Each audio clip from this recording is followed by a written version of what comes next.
Okay, and we're off and running. Just a couple notes before we get started today. First off, sure that that's working okay. Okay. First off, I just want to welcome everybody. This is our first time doing an ESS overview training. We have done overview trainings for USAS and payroll and inventory. But obviously, since ESS just started up, um, last summer, this is the first time that we have actually been able to provide an overview training. So what we've done, and right here, what I'm showing you is our actual overview page on the wiki. So I'm just going to take you back here. If I go back to our actual SSDT meetings and trainings page. And so where this is located is underneath training materials. So I'm scrolling down up at the top. We have our registration page where you registered for the session. But if you scroll, we have under training materials a state software applications overview training and materials, mouthful. But when you click on that, it provides each of our applications training materials. So we just added the ESS overview one. And so the format of this looks very similar to the other formats for the other applications. We provide an agenda. We also up here, we put in the most recent overview training date. We did not do overview trainings for USAS and payroll and inventory this year. So we made sure that we put in what the most recent training was. So if you look at those, they're from last year. But obviously, first year for this one. So we mark the date. Our estimated times may go over today. We have a lot to cover. And then we go in and provide the agenda, a related PowerPoint, the links to our user manual and the appendix. And then what we're going to do is every day for each day's recording, we will link those in here. And then also what we'll do is we'll take that one step further, and we will then go in and break those YouTube recordings into chapters, and we will link those chapters in here so that if you or somebody in your district wants to see a specific process or section of the recording, they can go to that area and review that part of the recording. So all of this will hopefully get updated here next week. One thing with the PowerPoint, it is a work in progress. So again, our first time. So Mary and I will probably be making changes to the PowerPoint, regarding, the next 3 days and what we cover. So an updated PowerPoint will probably be posted to the wiki page sometime early next week. And so this will probably get updated for sure. But we wanted to provide what we had so far so that you guys can follow along. Also, just a quick look at the agenda here. So this is the agenda. So today we are going to cover basically leave request workflow process. I'm going to take like the first 15 minutes or so covering registering ESS user accounts, creating ESS user accounts, briefly touch upon roles. And then Mary is going to take over the rest of the session and go over the leave request workflow process from start to finish. So that will take the majority of the time today. Tomorrow, we are going to be covering absence management, ASOP integration. We will be discussing how a district can integrate, the configuration options when you're ready to integrate with ASOP, the actual ASOP management integration menu. And then we're going to cover at the end some troubleshooting issues. We created a troubleshooting guideline last fall, and we have since updated it. So we're going to cover those in here.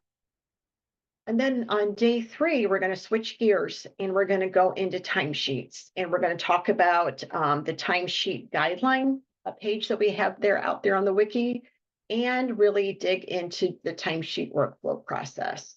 So that's what's going to be covered here the next 3 days. And like I said, each of the days sessions will be recorded.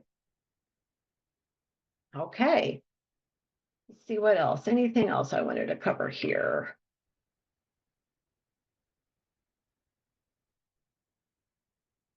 Okay. And I don't remember if I said this already, but when we're using our test instance today, we have had a few little, I want to preface this by saying that we had some, we may have some remaining gremlins in our test instance, and this is due to some issues that arose last week with ARIA and our staging cluster instances, which our test instances are part of. So all of a sudden we'll get something kind of weird or an error that we weren't anticipating. So if we do encounter something like that, you'll know why. But we think we have everything ironed out, but I guess we'll find out as we go through them. Okay, any questions before we get started? Okay, let's do this. So like I said, I'm going to cover the user part of this and the roles, and then Mary will go through the actual requisition leave request workflow process. Okay. So what I want to talk about is the actual creation of the users. And before we go into like some of those steps, I just want to go to the actual user area in the ESS application. So this is where the users that are created are stored on this grid. So you can create a user via the self-register method, or a user can be created right here in this grid using the create, or a spreadsheet can be created with user information, and that can be uploaded into the system area underneath mass load. Our recommendation is for users to register themselves. The benefits or the advantages of that is that when they go in, they pretty much it'll pull their USPS record in. It'll create the account, and it will also create the roles that are assigned to them. So I just want to kind of preface that with it'll assign the user role. So if you have a lot of users and most of them will only need the user role, this would be a benefit is for them just to go in and create their own account.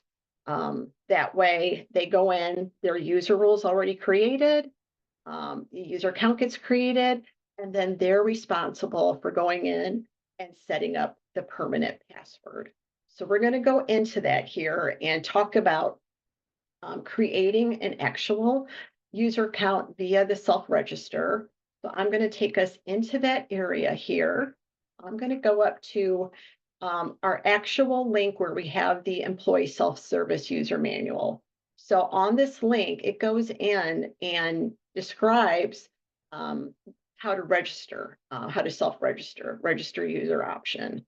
And so I'm just going to click into that section here. And so with this setup, like I said, this is probably like I said, our recommendation is because what happens then with this is that there are a couple things that the district needs to be responsible for in regards to things that need to be addressed before implementing self-registration. So when you click on this register user, you get this menu, and it is going to prompt for the username, the employee number, and the email. So obviously, some of these things need to be discussed with the users before they self-register. So a username, if there is a particular username that the district wants them to use, then they need to specify what that is. Maybe they have a certain format. We want you to use first initial, last name, first initial, middle initial, last name. And so whatever that format is, they want to be specific about that. Also, they are going to need their employee number. So they're going to need their USPS employee number, their MID. So that needs to be provided to them. And the email address to be used. So we do have a note down here that the email must match one of their email addresses in their USPS employee record, whether it's primary, secondary, or the other email address that needs to be used. So obviously, if the district wants a little more control over that, they can tell them, use your primary email address. This is what it is, and supply that for them. So if this is going to be an account that is an external authenticated, so they're going to use their AD username on this one, then they want to make sure, obviously, that they're putting in the AD username in here, and that they also select is externally authenticated. And so, and that way, then the username, password that's used with your AD, that's all working properly. It gets marked on their user account that they're externally authenticated. And if they don't use AD and they use two-factor or local, this is going to remain unchecked. And then when they click create user, it's going to proceed with and message here saying that their user account has been registered with the information entered. And then for those local and maybe two-factor accounts, it is also going to tell them that an email is sent. That's why it's very important to have the email up here, will be sent to them with instructions on how to change the temporary password that's been created for them to a permanent one. So using this email here, it will send them the email. And I have a screenshot down here of what that email looks like. And so in here, it's going to tell them that a new user account has been registered in ESS with this email address. And it's basically telling them that a temporary password, which is listed right here, has been set for them already. And based on their configuration setting under forgot password configuration, if the district has the default setting of 5 minutes, it will say it will expire in 5 minutes. So obviously, if they're not checking their emails regularly, their password can expire, and that's okay. The district can go in and extend this if they want to extend it to 30 minutes or 60 minutes or however long they want to, they can, and then that will change this to say it'll expire in 60 minutes.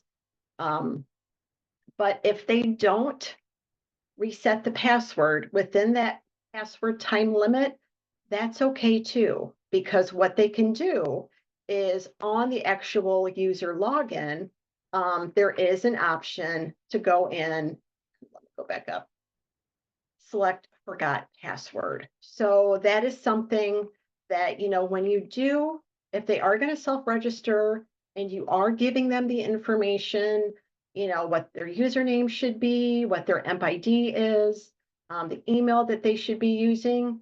You may also say, if you don't reset the password within the time limit that was given in the email, that's okay. You can also go in and use the forgot password option, and that will allow you to go in and reset the password when it's convenient for you. So that's just, something to keep in mind. And all of this is listed down here as well. So especially the last sentence here, if the user does not reset the password within the password time limit, they can use the forgot password link on the login page to step them through how to reset their password again. And so just going back to the how to reset the password is, like I said, they would go in when they get that email, they take that temporary password, copy it, and then they want to use the application link right here. This is going to take them directly to this reset password prompt, and it will fill in their username. They'll paste their temporary password into the old password, and then they have the opportunity then to create a new permanent password. And here are the security requirements to create a new password. And then obviously they verify that new password, click on change password, and their password has been reset to something permanent. So with the self-registration, it is nice because they can control this. They can say, okay, I'm um, not going to, when I'm ready to go into ESS and log in, I will self-register, and then I will go in, and that way I can go in and create a leave request, or if I want to look at my pay stubs, if that's something the district has the option provided them to look up their pay stubs, they can do that, but it's underneath their control. So, it's kind of a recommended process for us to say, have the user follow these steps to self-register. Let me see what else here. And like I said, if they don't, do it within the time limit, when they get that message about their new user account, no worries. They can go up to the forgot password, and they can go to this documentation, and it goes in, and we have kind of like a step-by-step process of what happens when they go in here. They would actually click on that, and it's going to ask them for the username. So obviously they will need to know that. And when they click reset password, it changes this just to say an email with instructions for changing your password has been sent to the email address associated with this username, which is already set up. And then from here, they can go in, and here is what the email looks like. It looks very similar to that same email when their user account was created, and it just tells them that a request to reset your password has been received. Again, copy the temporary password, paste it in, enter in your new password, click on change password, and they created their permanent password. So, so yeah, they do have ways to get that password reset if they need to. If there's anything else in that area. So one thing too with self-registering, like I said, it will create their default user role. However, if you have, obviously users in the district that need additional roles other than user, what can happen then is, after their user account is created, if additional roles need to be created, you can either go in and edit that particular account and add the roles, or if there are several people where you need to add additional roles to their account, you can select those specific ones, and then you can use the export grid items, and that will create a spreadsheet. I think I have one here. So I selected a few people from my spreadsheet, and here then you'll see that once I export those items, the roles are way off here to the right. And you'll notice that for their roles, obviously, if I need to add another role, like for example, for Betty, if I want to add something, they are separated by hyphens. So I need to put in a hyphen, and you'll notice that, like the one above here, this person has the leave request approver role. Again, the actual role name is underscores, but then it's separated then for the next role by a hyphen here. So hyphen leave supervisor staff, hyphen timesheet, etc. So that's one way of doing kind of a mass change of their roles. And once you save the changes to the spreadsheet, again, you would go then into system and into the mass load option, and you can update their existing user accounts with those changes to their roles. So you can either go in, like I said, and do it manually by editing them and adding an additional role down here, or you can use the spreadsheet to export out, make the updates, and then load it in via mass load. Any questions regarding the actual registration process? of a user account or the actual changing of the passwords. Okay. And so I'm looking over through my chat here. I don't see anything there as well. All right. And so let's talk about the user grid here a little bit. Um, and so, like I said, you can, export out, make changes. Another thing that can be done is the ability to go in and bulk reset passwords in here as well. And so the bulk reset is going to allow you to go in and, select specific people if you need to, and then click that top bulk reset passwords option, and that will create like a pop-up window with all of the people that you selected. And then when you click on confirm, it'll go out there and reset their passwords automatically to a temporary one. And then obviously, person would go in then and use the forgot password option to reset it to something permanently. I think that was used a lot when we were first converting districts over, but now that that conversion process is done, and I think the only other thing that could possibly this could be helpful for is maybe at the beginning of a school year, if people are off, those that have been off for quite a period of time, maybe their passwords expired, you can either, reset it if you need to, or they can go in themselves when they, come back for the new school year and click on the forgot password and reset their password themselves. So just different options there. Just going to the slide real quick. Just some other tips about this before we get into the actual user grid some more. Like I said, users can self-register, or one can be created by an elevated user, such as the district manager or an admin role. User accounts can be configured for Active Directory or multi-factor. We do support Duo and Mini Orange currently. Another thing here, the user grid provides the export grid items option to export filtered user records into a CSV file so that you can make mass changes. And we also have an FAQ page on just the user role section, and it provides some of this information in there as well. So some of these other things I want to talk about here, I'm going to discuss when we get into the grid here. So let me go back. Okay. And so in here, one thing I kind of wanted to show you, I just wanted to provide a couple tips in here regarding the user grid. I think one of my all-time favorite new additions, and I think it's Mary's new favorite too, is the addition of the role column. I love this. Obviously, I don't think that's listed there by default. You have to go into the more option and actually select to have the roles included. There it is right there.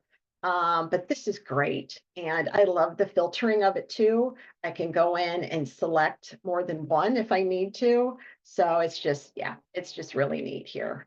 So I do tend to use that quite a bit in here. So that's one thing I wanted to share with you. Also, you'll see over here, up here, obviously to create a new user, you click on create. But one other thing that we made it a little more convenient is the ability to lock and unlock users at the grid. So you will no longer be able to go in to edit a user and lock and unlock them from there. I think this is more convenient. I can just select the specific ones that I know are locked, and then I can click unlock to unlock them. Or if I have several people that I need to lock their user accounts, I can click on those and select lock users, and it will lock their accounts so that they can no longer log into them. So I just find that easier than having to go in and edit, lock it from there, save the changes, exit back out of the screen. This just makes it easier, more accessible. Also, obviously, if passwords need to be changed, they can be changed in here as well. And one other thing I wanted to make note of is I go in and actually view one of these, talk about some of the stuff that you're seeing in here. So we've got, like I said, the two-factor authentication and the external. The sync to absence management. What this is doing is basically, it's not like syncing them to ASAP or indicating that they're synced, that their user account is synced to ASAP. What this is implying is that their leave balance information is synced. That is noted in the documentation. So again, if I go back in here and I go into users and I go into the actual user area here, it does explain, some of the fields in here. And then it also notes that, I think it's up here, right here. Note that both the enable, for those users who want their ESS leave balance synced with absence management, leave balances, not absences, not leave requests, leave balance information. Then that sync to ASAP management box is to be checked. But we do leave a note in here as well that in order for that to work, in the absence management configuration, under system configuration absence management, the enable option needs to be checked, and the enable leave balance to push leave balances to ASAP needs to be checked as well. So just a little tidbit of information on that.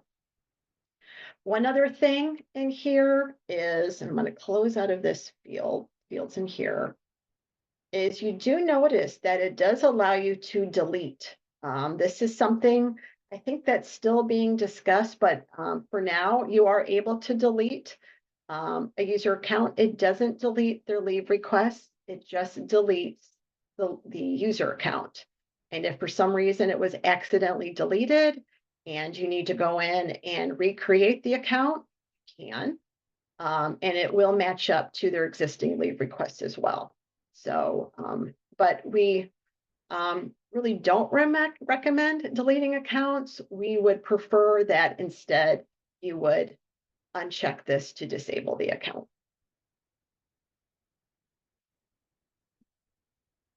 Any questions so far regarding users?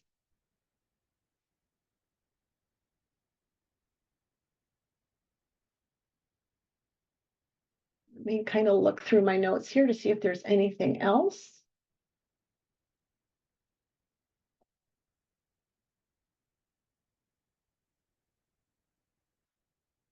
Okay.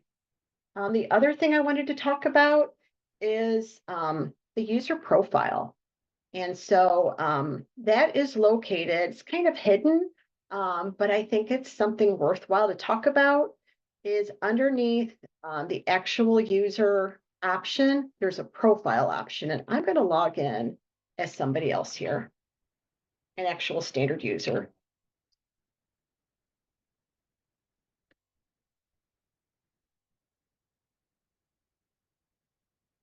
Beat me to it.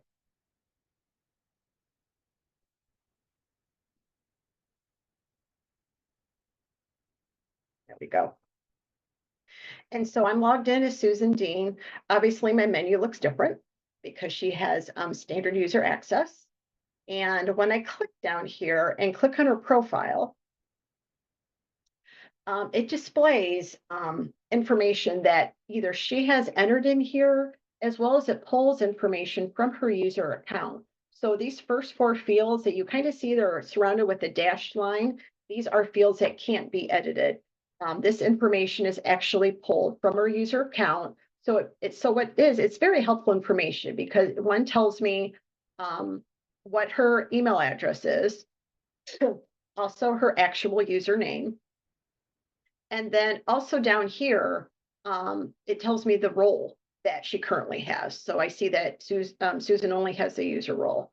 The benefit then for the user is to go in here and add additional information.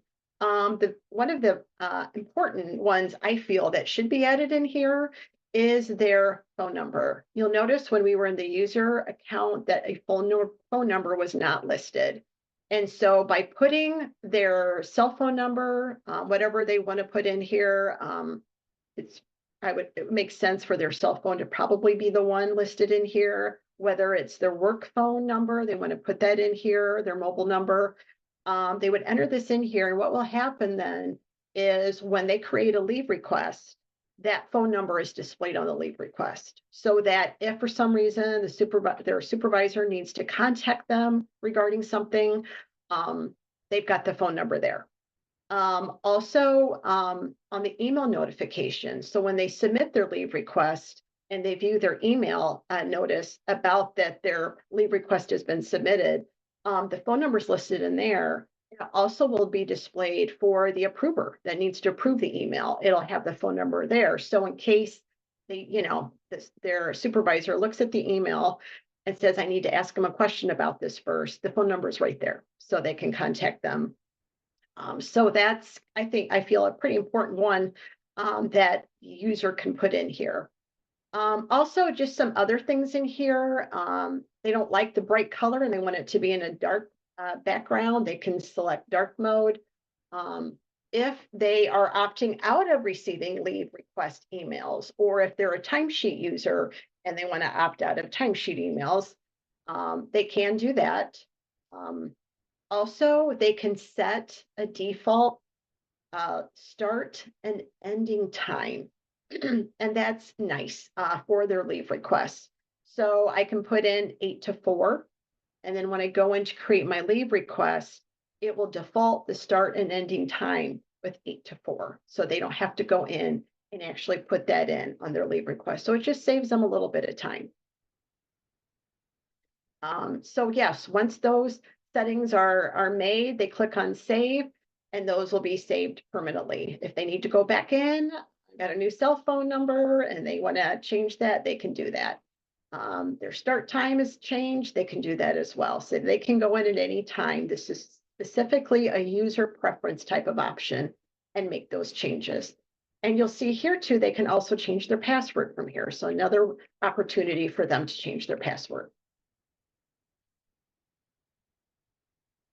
What else here? We do have, we have a feedback request out there too regarding adding the cell phone in the user record, because like I had mentioned, the user record does not currently have the cell phone. So I think we have feedback issue 93 to request that a cell phone be added to the user record. Okay, any questions regarding the user account or the user profile? All right. The only other thing I want to touch upon quickly is the roles. And obviously, when we were in the user record, you saw where we could go in and add roles to a user account. And that's easy. There's really nothing to show there regarding training wise. What I just wanted to show you guys is just some information, more information in the documentation about roles. And the first one, obviously, is in the actual user manual at the bottom of the user, and we have it listed here as well, is we have a crosswalk. So I'm going to take you to that. And we created this when everyone was initially doing their conversions, just so that people were familiar with, okay, I used to use this role in kiosk. What is that role now in ESS? So we made a crosswalk comparison with the definition, an example of who may be assigned that role. So we try to keep this updated with any new roles. I don't think there have been some roles created lately, but this is one place that you can see the crosswalk. Another area that we added into the appendix, I'm going to click on appendix, is we have an area that says ESS menu options by role. And this is one I think we do have to add a couple more onto this, but it tells them the menu options available to the user by the role that they have. So the leave manager role, it lists like just a summary of the different options that they have available in the menu with the leave manager role. And then it provides links then to those areas in the user manual to get more information about it. One thing you'll notice too in some of these, you'll notice these video demonstrations. We have done some self-recordings for specific areas in the manual, or like for roles or for user accounts, how to create a leave request, stuff like that. And so you'll see these video demonstration links throughout the user guide. But yeah, they can go in here. You know, if I have a leave calendar role, this is what the leave calendar by building does. If I was assigned the leave request approval role, what access do I have? And also the leave supervisor for staff role here. And, you know, provide here that, especially this note here, this role does not provide the ability to approve leave. This allows the supervisor to view the leave, but if they actually need to approve it, they also have to have the leave request approval role. So if you run into a situation where districts like, hey, they can't approve them, they can only see them, it's probably, it could be because they're missing the leave request approval role. So yeah, so this just kind of goes in and just gives them a summarization of the options available to them with that specific role. Okay, any questions about that? All right. Well, I am done with my section here. I'll go ahead and pass it over to Mary. Thanks, everybody. Thanks, Michelle. Hi, everyone. It's going to be a beautiful day today. I am going to share my screen. Let's see, this one. Okay, can everybody see the screen that says workflow process groups? Yes. Okay. First thing I'm going to talk about is the groups and group chains which create the workflow process for leave requests. The users that have leave approval workflow manager, district manager, admin can update the groups. And then to create the groups, you'll go to users groups. I'm going to show you that in just a minute. When a user is assigned a group as an approver, they'll need to also have the leave request approval role, which is what Michelle was just talking about. So they could actually approve the leave request. Every group that's created must have one approver. And there are several different member types within the group. So you can have an approver, a read-only access, or read-only access with notifications. So those are the three choices you have in there for that. I'm going to go into the grid and show you that in a second. You're able to view, edit, copy to the timesheet or delete within that process. And although a group can be deleted, if it's being used currently in a group chain, it cannot be deleted until it is removed from the group chain. And the group chain is equivalent to workflow. All right, so I'm going to go in there and show you a couple groups.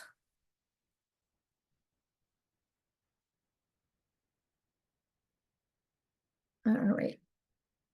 So this is the group screen. This is the view icon, the edit. This one is the copy to timesheet, and this one is the delete. We also have the more option here to select or deselect any columns that you don't want to see on the screen. First one I'm going to look at, let me go into, I think it was this one here. I'm going to go in here and take a look at the group. So you would create the group by clicking on create up here. But this is one that I've already created. As you can see here within the group, you just assign it a name. You can give it a description. Sorry, I'm going to go into edit mode here so that you could see this part too. You have two choices here. You can have an and group or an or group. The and group requires all the approvers within that group to have to approve the leave before it will move on to the next level of the group chain. So it's kind of like layering on the group chain part. Within the group, in this case, I would have to have this supervisor position and Walters approve that leave before it moves on. Brandy will get a notification along with the ability to read only, which she can see on the calendars. The other option in here is, I'm sorry, here is the or.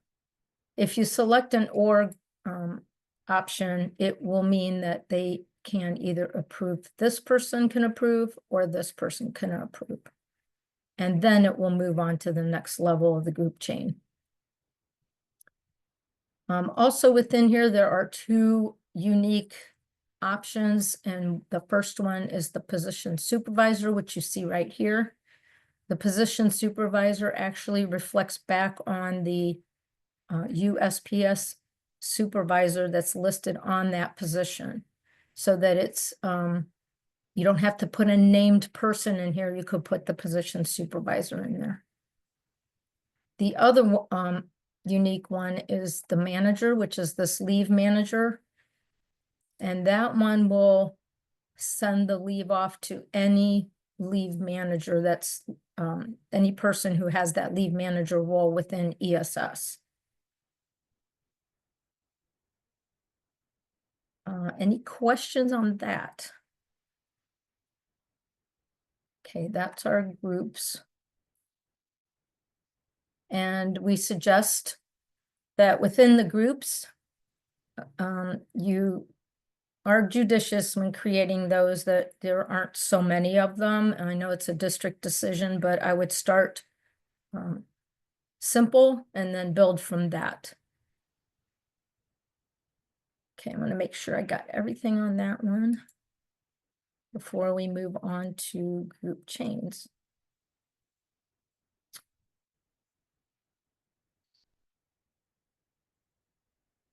And we've gone through this one here already for the and option. And this one is the or option. I did include links in the PowerPoint. So if you need to research anything on the documentation, you can just click on here and it will go straight to the documentation page. The next section that we're going to discuss is the group chain. The group chain is a combination of groups, and it could be one group that you add on to create that chain, or it could be multiples. So for this example here, there is just one group that the chain needs to go through, and that would be the cafeteria group. So this one, what you do is you take there's all these available groups that you've created, and the one that you want in this particular group chain, which is cafeteria workflow, you can move it over to the right-hand side and then give it a priority as well. And each, this is an example of one that has just a single option in there. I'm going to show you a couple that have more. Within the group chain process, you also have the option for that group chain to have other filters. You can be specific with leave types, the employee and position, the pay group, the department code, the building code, and the subcategories. And that would be the leave type subcategories. The priority levels on the group chains are going to determine the sequence that's evaluated for the leave request. If the priorities are equal, it's going to be evaluated in alphabetical order by the name of the group chain.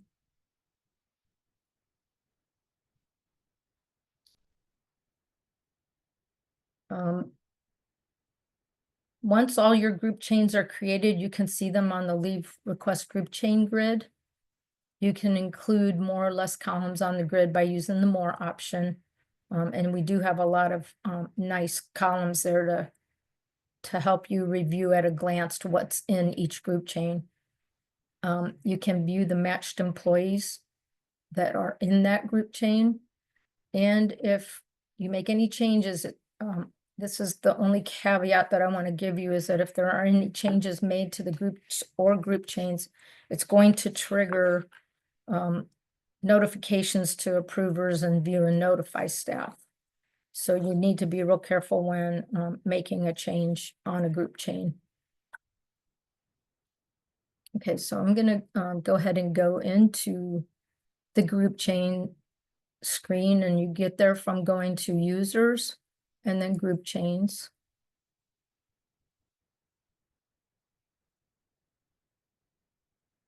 And as you can see, the screen can get pretty crowded. We have the same options here of view and edit. The one with the people icon is the matched positions. This can make it a higher priority or lower priority, and then you can delete. And again, you cannot delete unless you remove all the groups from within the group chain. The more option here will include or exclude the columns that you want to look at. And just for this exercise, I'm going to remove the raise and lower priority, just so we have a little bit more room.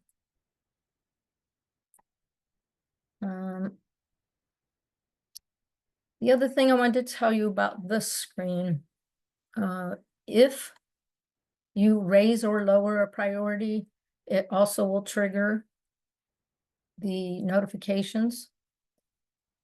However, it is important that anything that has a specific filter in it, as you can see here, there's department codes listed in this one. There's names in this one that only this person will flow to the test workflow because of the name. Those are the ones that you want to have on top, because if you can see this one down here, I created one called a catch-all. All positions, all employees, pay groups, everything would fall into that if I put it in at the top. Because everyone would qualify. There's no restrictions on here, and all the leaves, types, the departments, everything would fall through there. So we choose to put that at the bottom. This one, it does, and you got to remember this is test development data that we have in here for our support instance. So we have these two match, obviously they're the same. But this one here is the one I created on purpose for a catch-all. I'm going to show you this one because everyone should probably have one of these in case a leave request doesn't hit one of those other workflows. It will at least hit this one. And this one would have the test manager group in there. And within that test manager, I have that unique role of manager, leave manager that we looked at earlier. So if we went back to the group, that's what we would see in here. Anyone that doesn't fall through one of these prior groups would end up in here, and at least the leave manager would be able to approve that group, that request.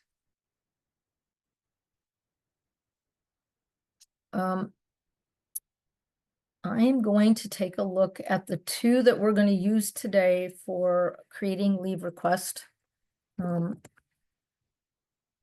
I created two of them, one with a specific department code of 900, and the leave type would have to be vacation, doc, other, personal, or sick. The second one, we're going to have it flow to the HR person first, and then flow through this group of approvers for custodial. And that is going to be for professional, jury duty, comp time, or military. So if I enter, I'm going to use Stacy Kirkland. I, as Stacy Kirkland, would put in a leave request. Currently, I would be matched in both of these groups because I don't know at the time of the group creation which leave type I'm going to enter. So at the time the leave is entered is when the decision is made as to which group group chain it's going to flow through. So you see Stacy Kirkland is in here for the custodial role or custodial position. There is a disclaimer at the bottom that explains what I just said about something having a higher priority or a different filter might affect where these people land. The second one also has Stacy in it for the custodian role. I'm sorry, I keep saying role, position. And then again, there's a disclaimer at the bottom that explains what the filters would do. Let me close that. I think I got everything that I wanted to explain on that screen.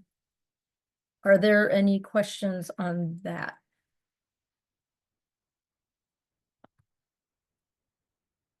Okay.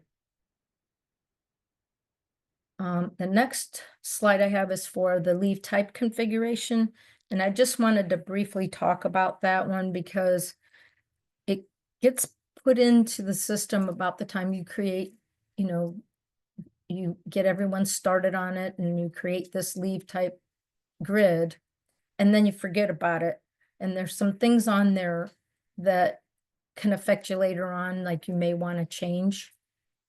But these are all the items that are attached to each leave type. The reason required, default sub needed, capture expenses, subcategory required, disallow blackout date, require cancellation reason, and disallow negative balances. So this is an example of the leave type configuration screen. So for each leave type that the district has and is using, they can set these different grid boxes on or off. So for example, here I have require a cancellation reason for a sick day. So if they cancel, I want to know why they're canceling the sick day. You can put that on any one of the leave types. The one that usually gets people is this disallow negative balances because someone will go to put a request in and it'll go below the balance that they have, so below 0. And they won't be able to enter the leave and they'll wonder why. Mostly it's because this is set, they're not allowed to go under the 0. So if that happens, they'd need to go talk to someone. That again, you can toggle these on and off for whatever you need them for. Another one would be for disallow blackout date. That affects people a lot as well. They'll try to put a leave in and it'll go to, give them an error message saying you can't put one in. Well, it's because there's a blackout date. Okay, any questions on that screen? All right, I'm going to talk about creating a leave requests next, and that is found on the system configuration. Leave type configuration needs set up before the district can add leave requests. So that screen there would allow or disallow the leave request entry.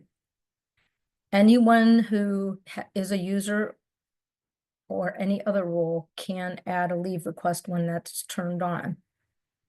If someone has the leave supervisor for staff, leave manager or district manager, or the admin role, they can also use a new functionality that we have called the elevated create leave requests for another user. Now, the supervisor for staff could only enter a leave request for someone who they supervise. The rest of these can add a leave request for anyone in the district. The position that the user is entering the leave request against would need to be eligible for that specific leave type. That is set up in USPS on the position record. every night there is a job that runs, and that job will sync what's in USPS with what's in ESS. If something is going on and the district needs to create a leave request right away or fix a position right away, the district manager can go ahead and sync that process before the nightly process, so they can do it during the day. And they can go in here to system, and then USPS data sync, and they can sync this position here. They could also sync leave balances if something's going on with that. So that would be used if there is a change made, like in the middle of the day or in the morning, and then they need to resync them before the overnight process.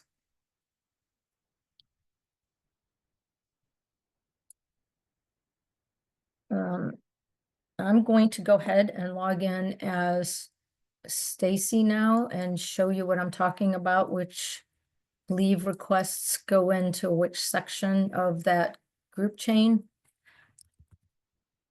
And then we can watch the workflow go through.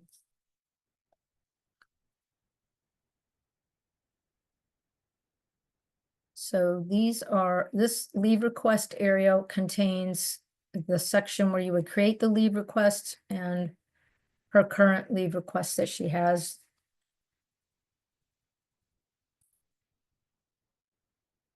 There we go.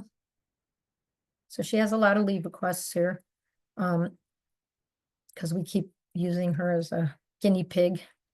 But anyway, I'm going to create two different leave requests, one that is sick and one that is for military, because the group chains that we had set up would separate those two into two different workflows. So I'm going to go to the create screen. On the create screen, you have several options. The first one is position. We have a lot of positions because we are using active and inactive on our test area. The leave types that are available to that person based on that position. And then the reason for the leave is a note section that they can enter whatever they like in there. It drops in the current date for the start of the leave, and that can be changed here. The time is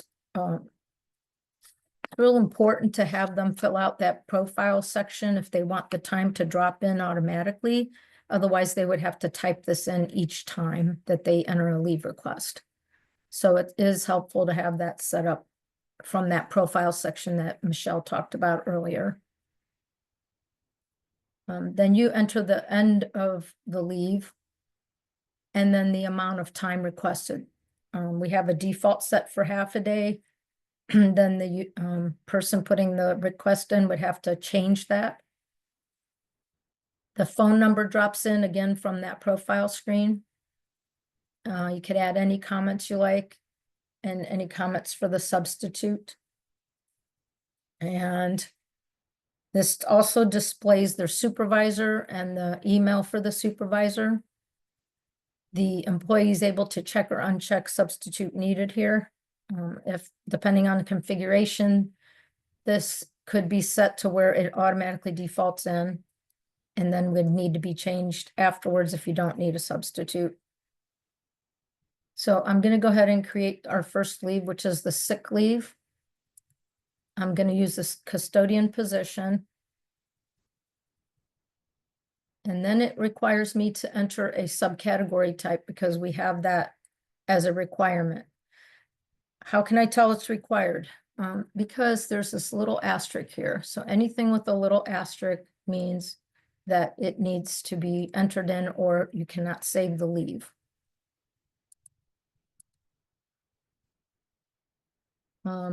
I'm going to have this leave go on the 14th, so you can see a special message we get for that. And I'm going to take 1 day. So I'm going to increase that by 1. This is defaulted. I don't need a sub. The other option that you have in here is to upload a file. So if I have a file or a note or something that I need to add into the leave request, I can do that here and upload it. So I'm going to go ahead and create this leave. And it tells me that the start date of the leave is in the past. So there are some warning errors that you can get here. And it is helpful because maybe she didn't mean to put it in for yesterday and meant to put it in for today. So we're going to go ahead and create, just so you can see it does create it if you say yes. And operation was successful. I'm going to go ahead and create the second one. And you can see that it kept my position here. This was a recent change where they don't have to select it if they're going to go in and add 2 or 3 requests for the same position. So they just have to keep in mind that that's what's happening now. It's defaulting what was just entered in up until till I want to make a change. This time I'm going to add military leave.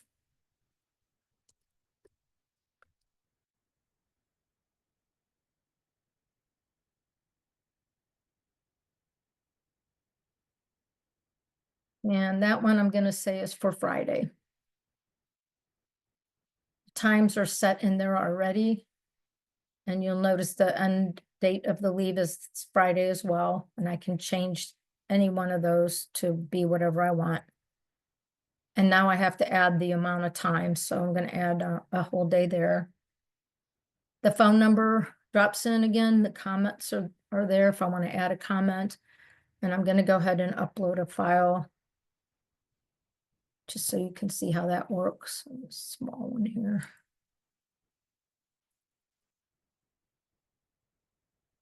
Okay, so now that file is in here. And if I want to delete it, I can delete it from that little trash can right here. And I'm going to go ahead and create this leave request. Now I can go in and see my leave request. And it will get there eventually, sorry. There we go. So those 2 are for the 14th and 18th of April. And we're going to go in and take a look at these. They are in the initiated status. That status will not change until it's gone through the whole workflow process. So if the next person in line rejects it, it will come back as rejected. If in the case of the military leave, the HR person approves it, it will stay in the initiated status until the second level approver approves that leave, and then it'll complete that workflow process. Once we export the leave, then it will be in the exported status. If it's canceled, it would be canceled by the employee. And then submitted would mean that it was submitted by the employee and nothing happened yet. Okay. Okay, I went through that one. Sorry, I'm going to catch up my screenshots here. The other place that I can see my leave requests would be in my calendar. So here's my calendar. And I can see that I added a sick leave and a military leave from there. I could also create my leave request from here, and what that does, and I'll go ahead and click on it, is it just brings you back right to that create leave request screen. So wherever they happen to be is where they can create that leave. Okay, I'm going to go back into my leave requests.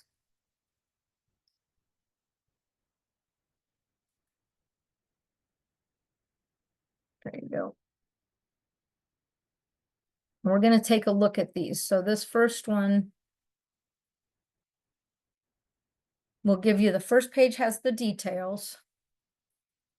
And you can see the document here, and the leave managers and the leave approvers can see the same screens just from a different location. I can look at the details here for the days. So if this was a 2-day request or a 1.5-day request, I could see which day had the half day, which day had the whole day. And so this is can be adjusted here if you want. I'm going to cancel that. Oh, I do this every time, you guys, sorry.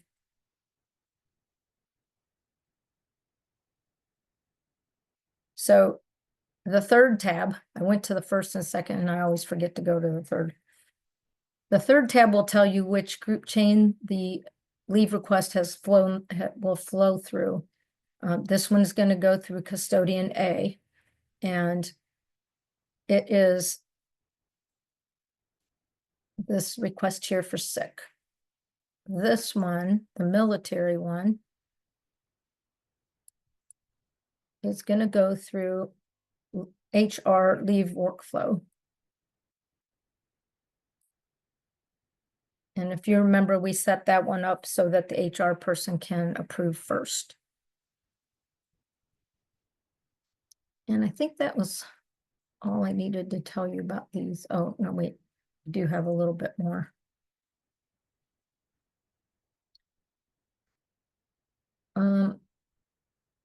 In this section here, this will go through each one of the approvers, so you'll see who approved and the timestamp of the approval. If a group was edited, you know, I said that it would, if you edited the group, it would send out a bunch of notifications to everyone, but it would also log that the group chain was resubmitted. So if I happen to change that group chain, something in it, it will resubmit to that workflow anything that was not already approved or that has completed the approval trail. So that would be noted on here as well if it had to go back through again. If there was some kind of error, which we've seen an automatic resubmission as well on the notes, it would mean some glitch happened and then it was resubmitted to the workflow again so that it could complete. If it was canceled, that would be noted here as well. And then when it is exported, reverted, or exported for a second time, it will show all in here. It will log it on here. So there's a lot of information on this particular screen, and we do use it a lot for troubleshooting.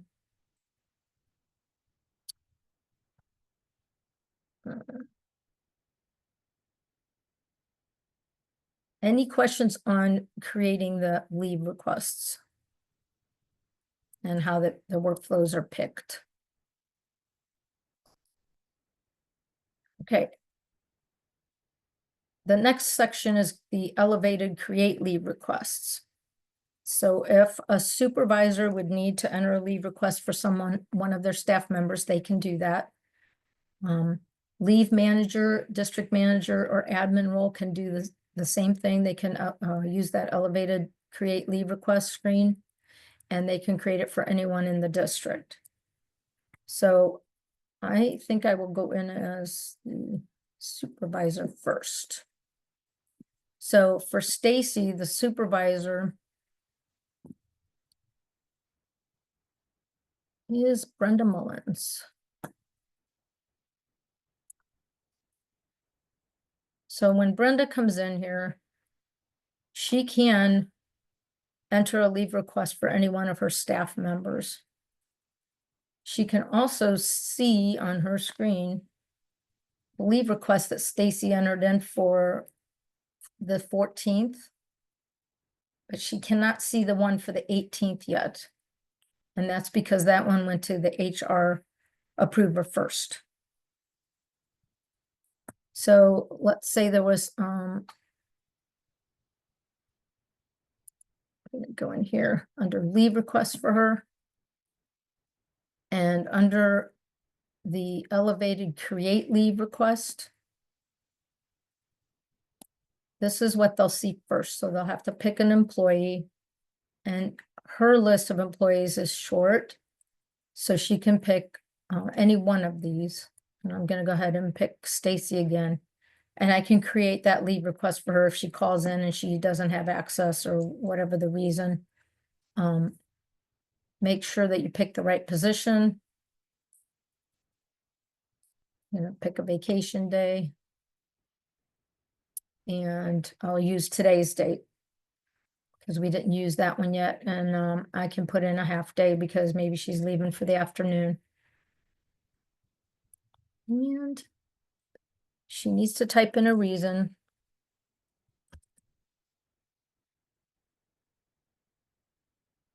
Because it requires it. And then I can create that leave request for her.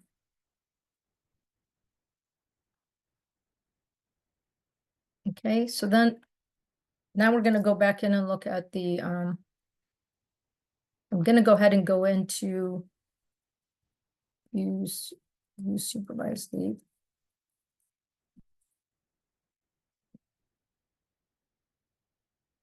This is all the leave requests for all her employees, for the people that she supervises.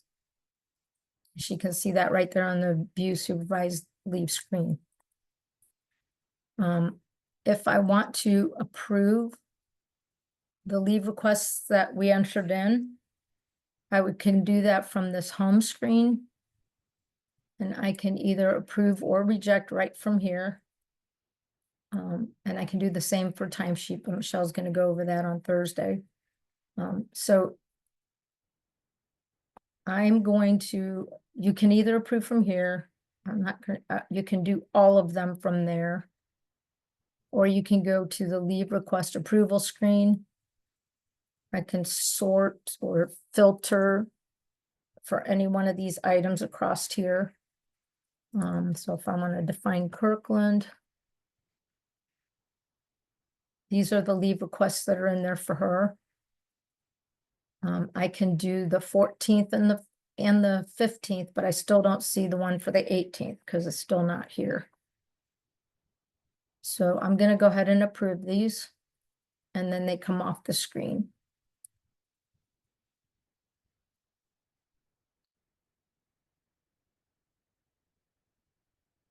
And if we go back and look at the supervised leave,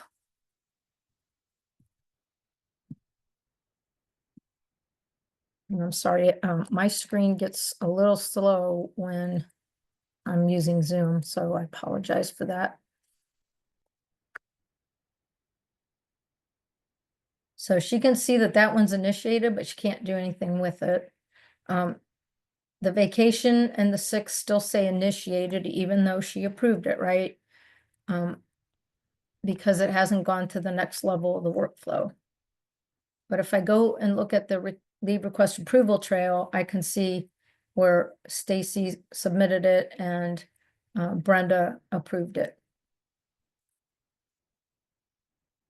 So now we're going to log in as the HR person, and we're going to go ahead and approve the leave request for the military so that Brenda can go ahead and approve it again.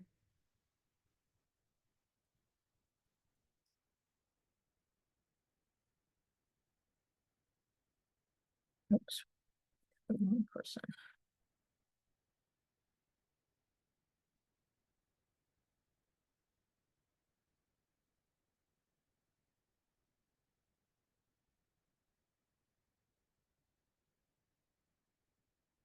Okay, Kristen is in the HR department, and she needs to oversee, the professional, the military, the other, before they can be approved by the supervisors.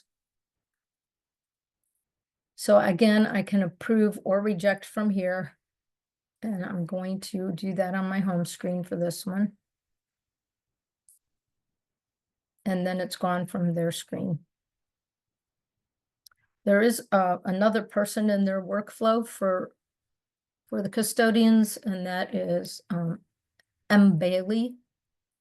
M. Bailey will get a notification and she'll be able to see it on the calendars for the leave requests. Okay, so we've got that one. Kristen's job is done. And now I can go back to Brenda because now Brenda should see the leave request that's in there.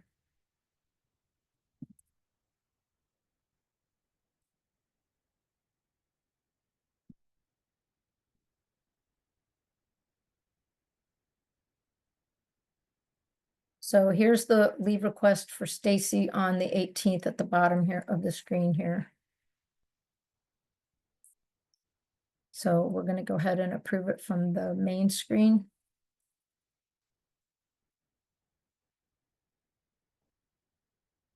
And then we're going to go take a look at that.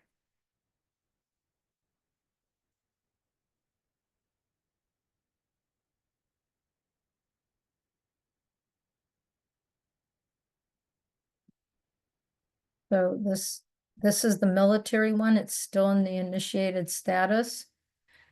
And you're like, why does it still say initiated status when 2 people have approved it already? Well, the last level of the workflow is the superintendent approval. So I'm going to go back and show you that. Well, I'll log in as the superintendent because then you can just see it happening. The superintendent is the last level for both of those workflows. So Brenda approved that one. I was going to show you this, the one for the 18th, so you can see the leave request approval trail.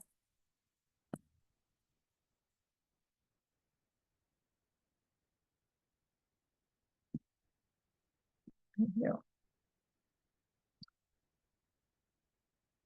So here we have Kristen who approved it, and then Brenda who approved it. And now we're going to go ahead and log in as the superintendent, Miranda.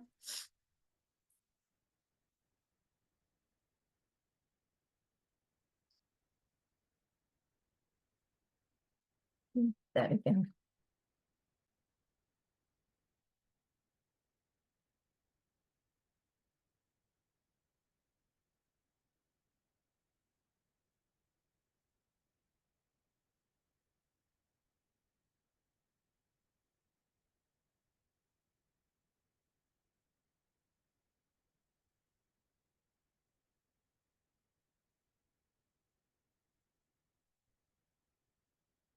Well, I did log in as the wrong person. I apologize.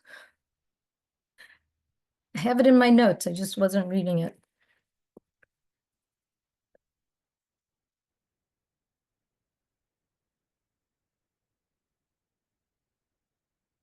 Okay, now we got it. So you can see that the superintendent has 3 requests in here for Stacy, the one on the 14th, the one on the 15th, and then the one on the 18th. You can also see the leave balances here for each type. So this one is for vacation, and this one was for sick. Military does not have a balance. So now I'd like to approve all those. So I can click on that checkbox there, and I can approve all of them at one time.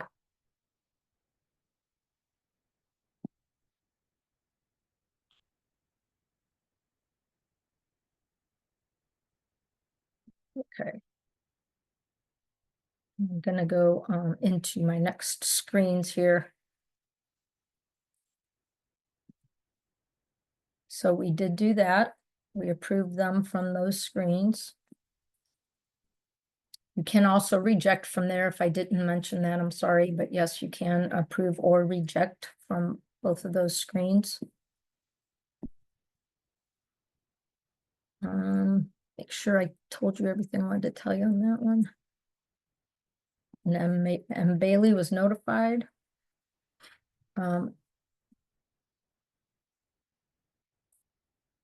I do have links again on these slides so that you can go to the documentation. And the statuses, did I show you the statuses changed?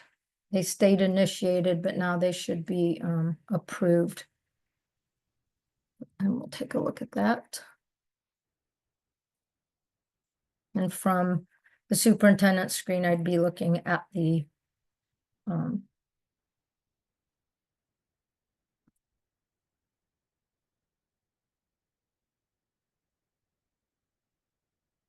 there you go. The 14th, the 15th, and 18th, and they say approved. This one still says initiate. Oh no, that's not her. That 14th and 18th. Here's the 14th for Stacy, and that one's also approved. So those are all, they all look okay.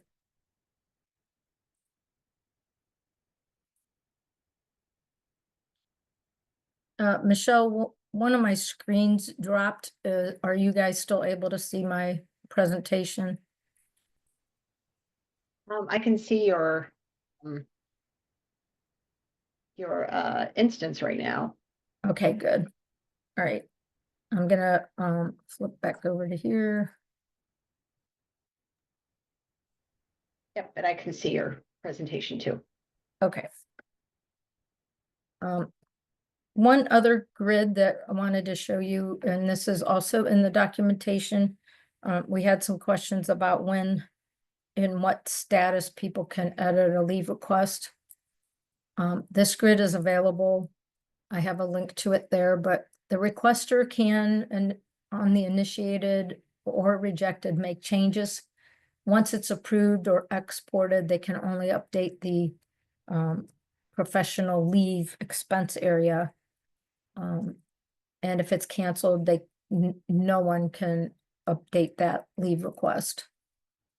So you can go down through all these or keep this grid if you need it.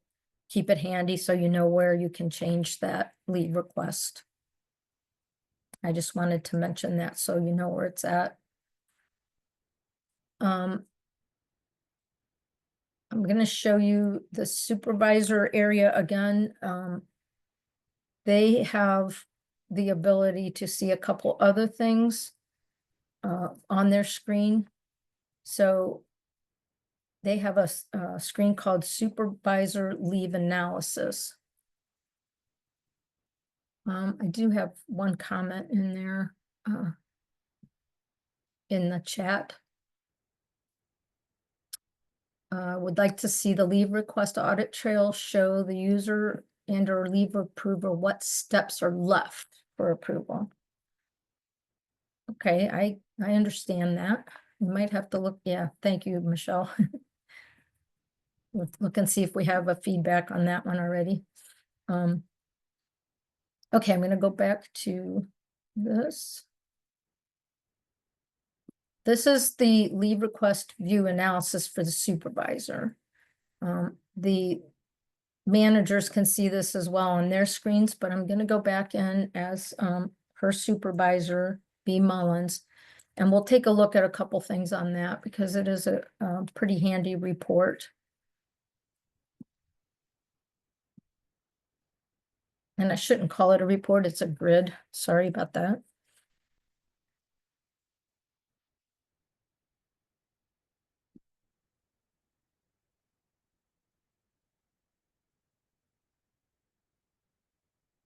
So that is located under leave requests and view supervised leave. You can see the actual leave request, which I showed you a little bit earlier, and then the supervised leave analysis is on the bottom part of that list. These are her staff members that she supervises.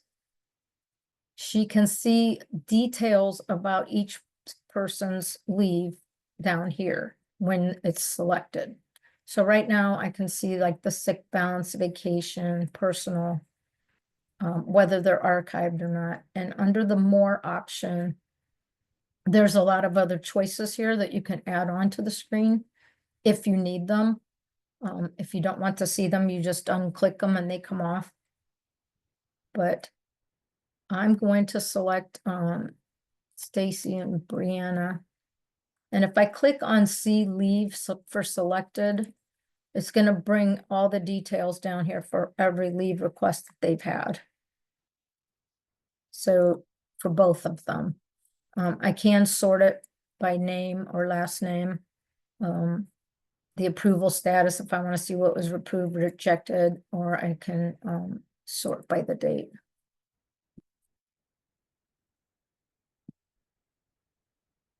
So that was 24. I'm gonna find 25 here. Oh, it left it in here. So this is 24. Looks like we need to look into that, Michelle. Four. Here's Stacy. Sorry, my screen's a little slow. So Stacy's 418, 25, 415, and 414 are in order there. It will also list the reason and the substitute needed, sorry, and there's more information here. You can have the comments, whether the sub was scheduled or not, and who the sub is. So those are pieces of information that are pretty handy for the district. You can also export these, either one of these. This would just, up at the top, would export only the ones that are checked. If I export the grid here, and this one would give me all the details in the .csv for the ones that are checked. And I can export them. And then the district can do whatever they need to do with that information.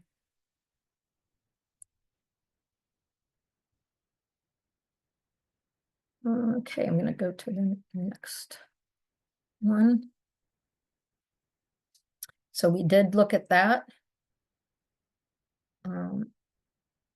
When you go to export it, it will ask you, do you want to limit the export to selected employees? And that's for this top part here.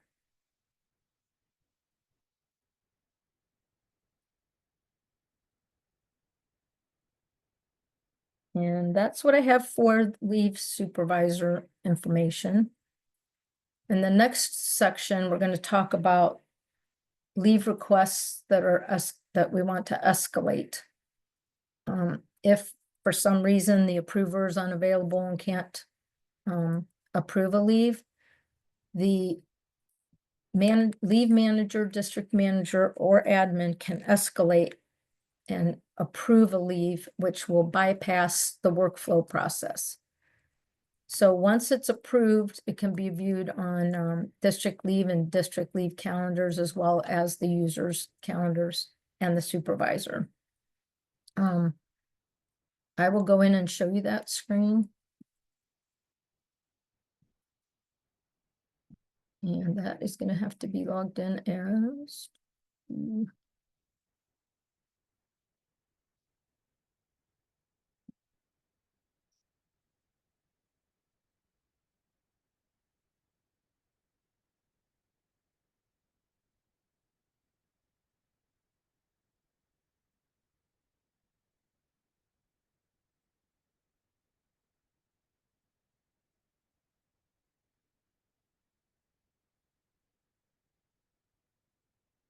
So escalated leave is under leave management, and then escalated approval.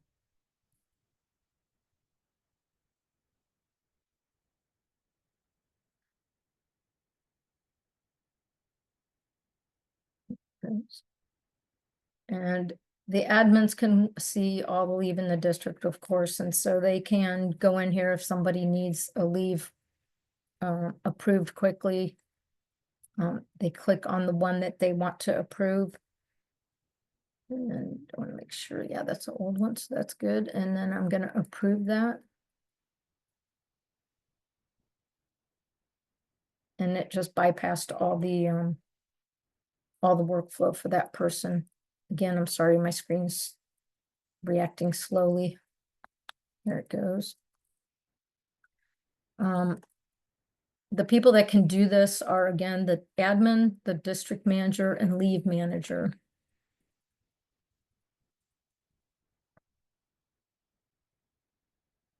Okay, and then the next thing I want to talk about is going to be the exporting of the leave. So when all the leaves are approved, you want to export them to import into USPS for payroll. The leave manager can do that, or the district manager or the admin. So we're going to go take a look at that and export some leave. They can select by dates, by employees if they want a specific employee, by building code or pay group, by leave type or appointment type. So those are all the options they have on that screen to export the leave requests.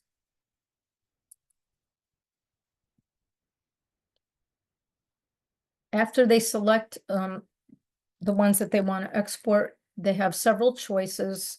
They can print the pre-export USPS format CSV, which is in the format for uploading to USPS.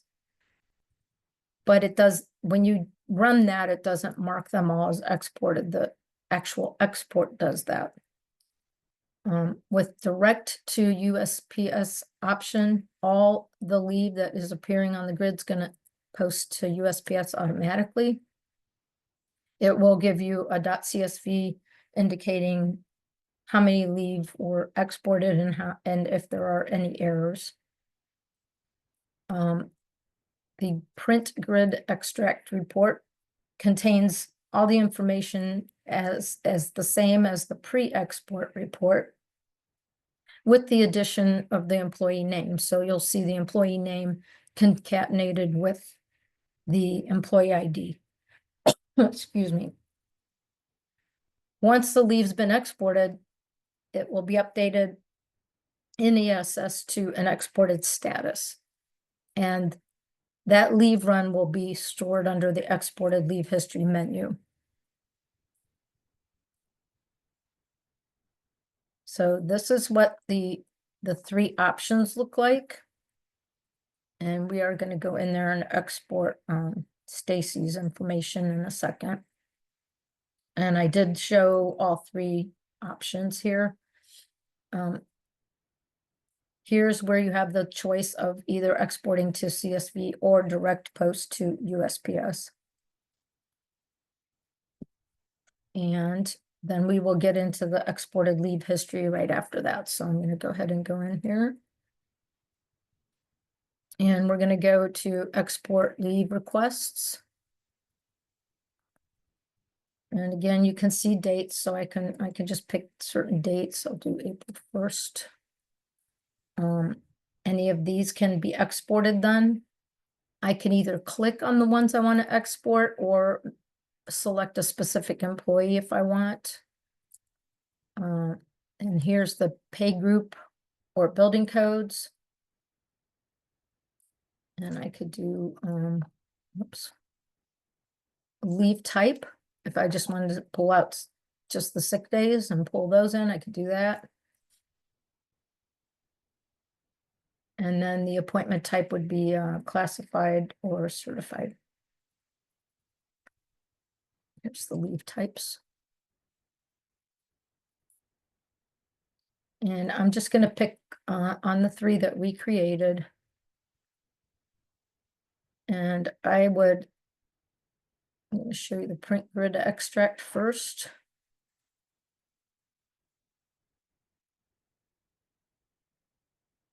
Maybe.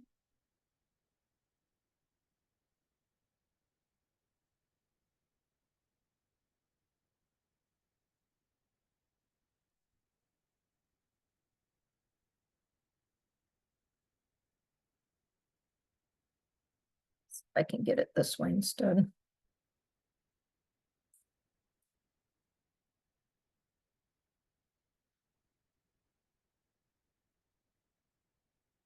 I can just drag it over there for you to see.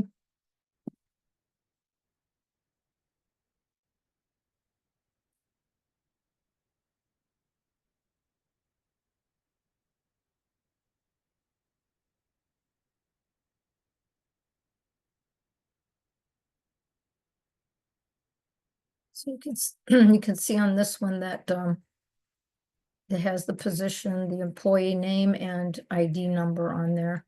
So this is one that you can reference that would match the pre-export report. Okay, and then we have this print pre-export report, which looks just like the one that's the .csv here on the export requests. So we're going to go ahead and export to CSV or direct, whichever one. I'll go ahead and do direct. Okay, maybe I won't.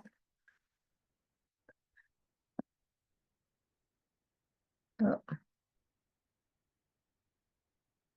See if I can get out of that. That was one of the gremlins Michelle was talking about earlier.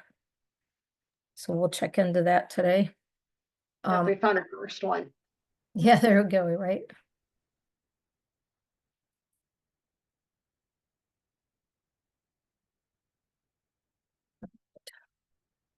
Let's see if I can find Kirkland again, 4-1.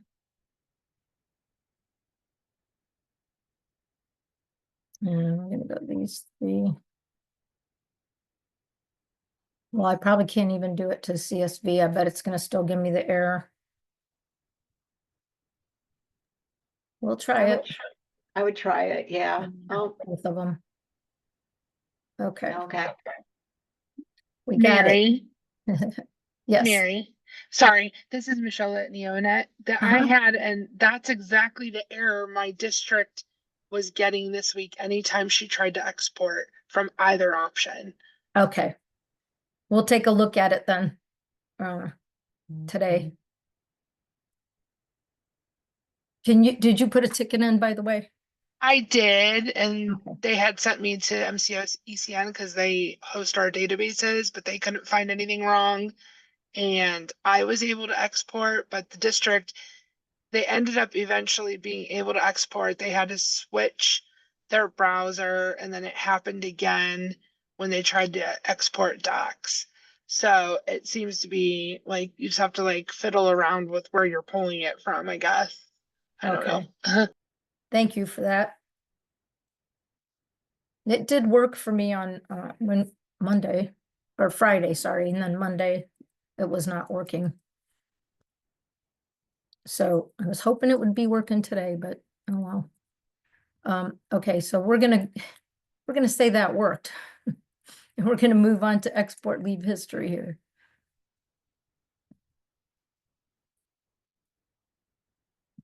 So on export leave history, it will show you all the leave that has been exported throughout time, and you can search each one of these or view each one of these.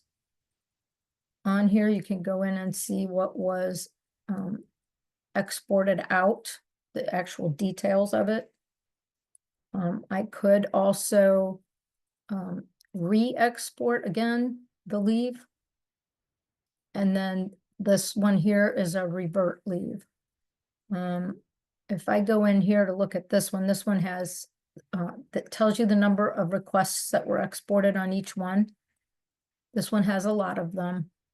So if I click on revert, it's not going to revert all of them. Okay, it's going to ask you first, which one do you want to revert? So I can revert a single one, or I can revert, multiples if I want to.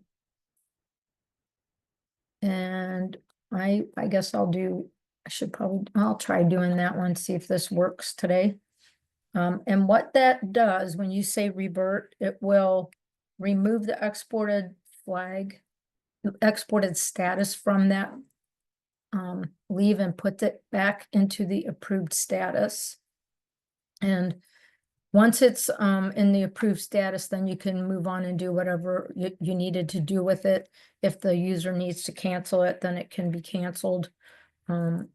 If you need to change something on it or add a sub, whatever it is that you need to do, you can do that and then resubmit it for export. So I will go ahead and click that. It did take them. Okay, it's reverted. It's back into an approved status.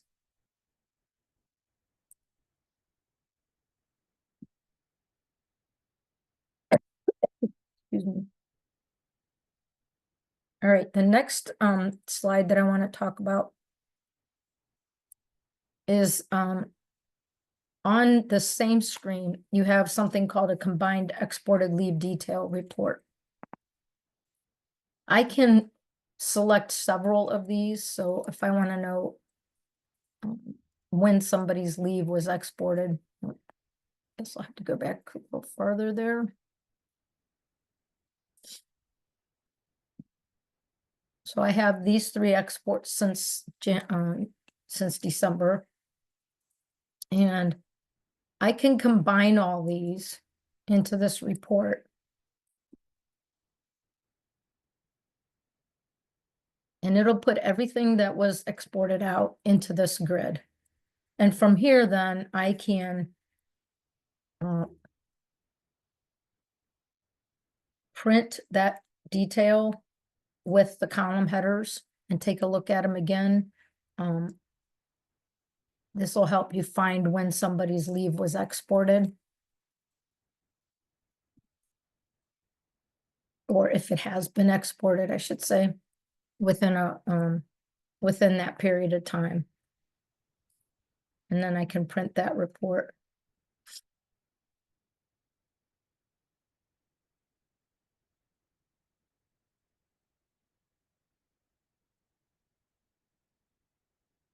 If we get this one to come up.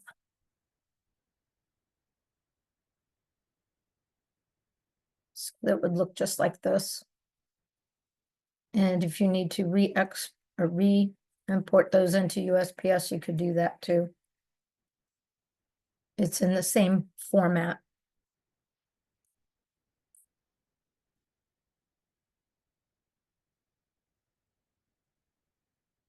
And you can either include or exclude that header at the top. That was one of the options on the prior page.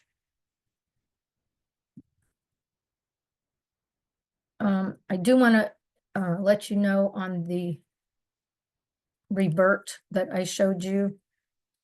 You can revert that leave and it'll go back into an approved status, but it does not, doing that doesn't talk to USPS.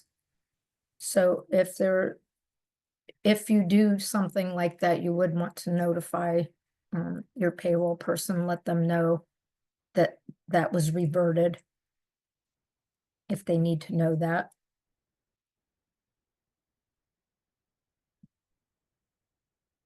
And I believe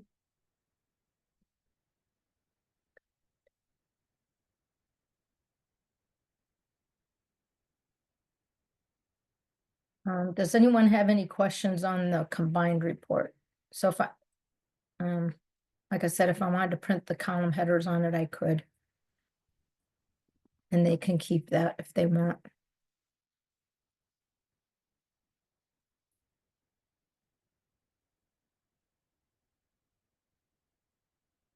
Okay, the last thing that I was going to talk about was that revert, and I already talked about it. So I think, Michelle, we are done. Yep. Okay, great. Are there any additional questions at all?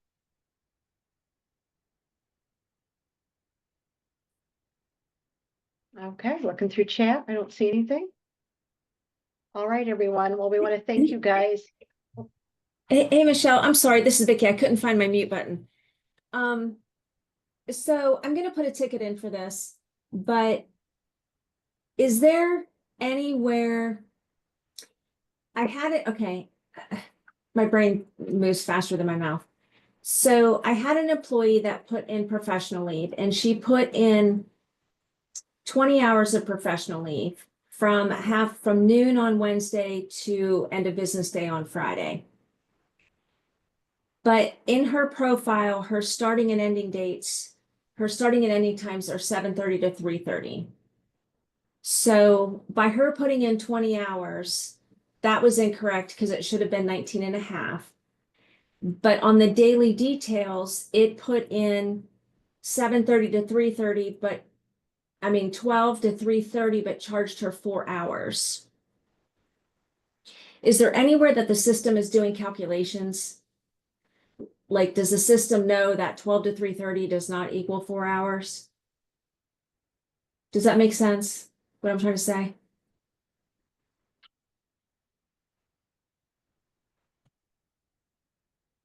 Yeah, I don't know if it's making that type of, if it can make that type of calculation, Vicky, to be honest, but Okay, put that in a tick though, if you don't mind, and we can kind of play around with it. okay, But because pretty sure it's not yes, going to. I also have to put in another ticket, and it has to do with timesheets. That was originally a feedback issue, but it's actually a bug. Because it kind of stopped me in my tracks yesterday. So I'll put those in 2 separate tickets. Perfect. And then you guys Thank can do whatever you need to do in your magical world over there. Vicky, on that first one for the leave request, did she put that on 2 different days, the 20 hours? She didn't do like from the first day to the second day? She did. She did from noon on Wednesday to 3:30 on Friday. And the Thursday, Friday was correct.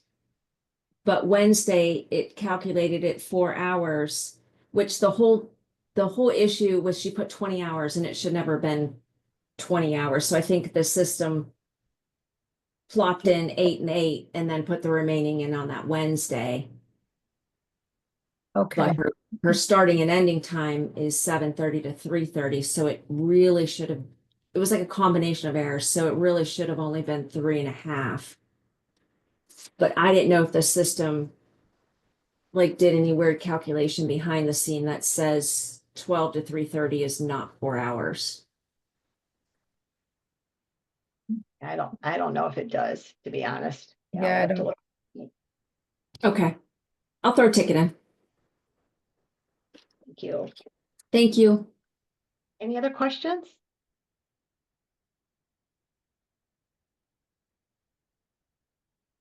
All right, well, hopefully we'll see many of you back tomorrow. We're going to go through the ASAP integration for tomorrow's session. So everyone, have a good rest of your day. You too. Thank you. Thank you so much.